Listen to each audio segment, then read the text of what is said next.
अस्सलाम वालेकुम वरहमतुल्लाहि वबरकातुहू। आज हम हैपर बांडा पे आए हैं। देखो ये हैपर बांडा है, सामान पड़ा है,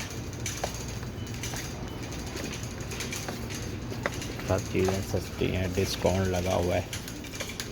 इसमें जो चीज़ें लेनी है सस्ती मिल रही है। ये नूडल 10 रुपये के है, 20 रुपये का।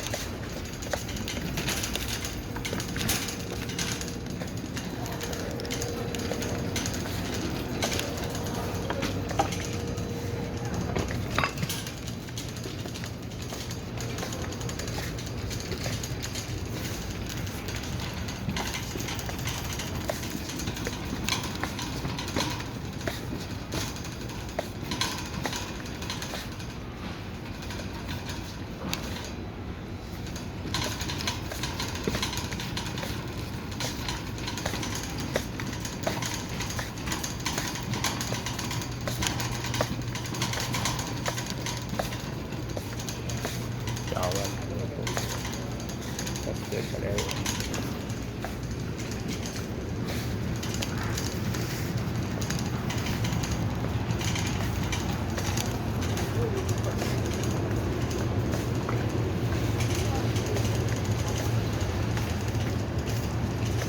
अस्सलाम वालेकुम वरहमतुल्लाहि वबरकातुहू।